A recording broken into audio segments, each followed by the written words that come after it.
মানসিকতা এমনি ভেঙে গেছে। এই বাস টাস নেওয়ার মতো আর মন মানসিকতা নাই।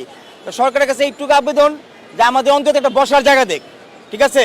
কারণ এই মার্কেট হওয়ার মিনিমাম 4 থেকে 5 বছরের ব্যাপার স্যাপার। এই সময়টা আমরা কোথায় যাব? ওদের চোখের ভাষা পড়তে পারেন, কিংবা এই মুখগুলো আসলে কি বলতে চায়।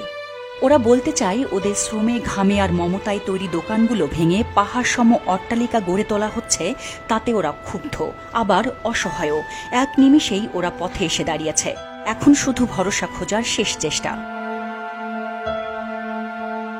ফুলবাড়িয়ার পুড়ে যাওয়া বঙ্গবাজারকে আধুনিকীকরণ করার জন্য 106 কাঠা জমির উপর 365 কোটি টাকা ব্যয়ে নির্মাণ করা হবে 10 তলা বিশিষ্ট বিপণী বিতান।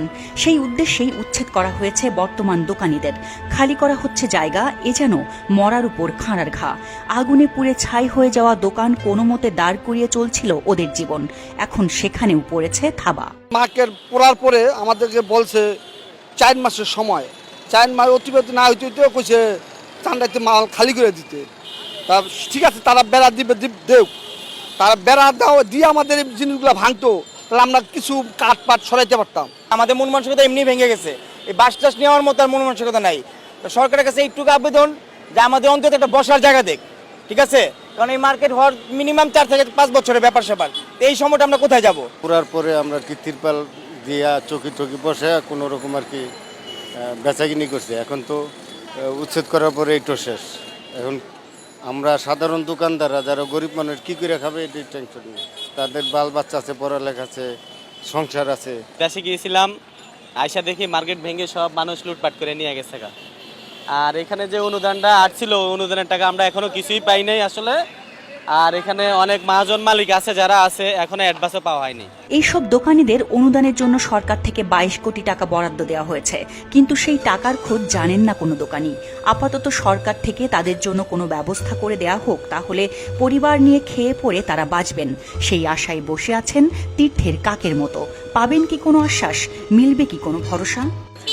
কি করবো, আমাদের তো করার কিছু নাই। আমরা তো চিন্তা ভাবনা করতেছি যদি ওখানে বসতে পারি, বাইরে বসতে পারি কিনা, এই জন্য বসে আছি। যদি ব্যবস্থা করি, কি করি, আমাদের কোনো একটা ব্যবস্থা করি, যদি করে দেয় মেয়র সাহেব, তাহলে আমরা ওই জন্য বসে আর আসল তো বসে আছি। দেখা যায় এখানে 30 বছর আছি, আজকে ফট করে ভাঙিয়ে দিছে, এই জন্য আমরা ওই জন্য এই জন্য চিন্তা ভাবনা করতেছি, বসে আছি।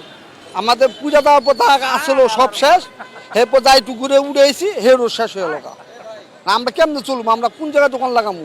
একটা দোকান লইতে গেলে 8 লাখ 10 লাখ টাকা লাগে। আমাদের শোক, এমন কষ্ট বুকের মুখখানে দেখা যায় আমরাই নিতে পারতেছি না। যে যেমনে পারতেছে নিয়ে চলে যেতে, ওই যে টাক করে নিয়ে চলে যেতেছে, আমরা বলতে পারি না। অন্তত সরকার আমাদের এইটুক সময় দেখ, আমাদের একটু বসার একটা জায়গা দেখ, আমরা যাতে কোনো রকম আর কি চলতে পারি আর কি, এই অনুরোধ। সরকার যদি চায়, ইচ্ছা করে, কোনো পুনর্বাসন করে বা কোনো ক্ষতিপূরণ দেয়, আমাদের অন্য কোনো ইনকাম সোর্স নাই যে আমরা সংসার চালানোর মতো একটা ব্যবস্থা হবে, এরকমও নাই। বঙ্গবাজারের নাম পরিবর্তন করে রাখা হবে বঙ্গবাজার পাইকারি নগর বিপণী বিতান। গড়ে উঠবে অত্যাধুনিক শপিং কমপ্লেক্স। চকচকে সেই কমপ্লেক্সে ঠাঁই হবে না এদের সবার। সেই সামর্থ্যই বা কজনের আছে? ঝলমলে জমকালো শপিং কমপ্লেক্সের চাকচিক্যে হয়তো চোখ ধাঁধিয়ে যাবে সবার, কিন্তু কত মানুষের চোখের জলের বিনিময়ে এটি গড়ে উঠল, সেই খোঁজ কে রাখবে? এত দায়ী বা কার? চন্দনা বিশ্বাস, খবরের কাগজ। এলো মুক্ত চিন্তার স্বাধীন দৈনিক খবরের কাগজ। এখন খবর হবে নিখাত, নির্ভীক, নিরপেক্ষ।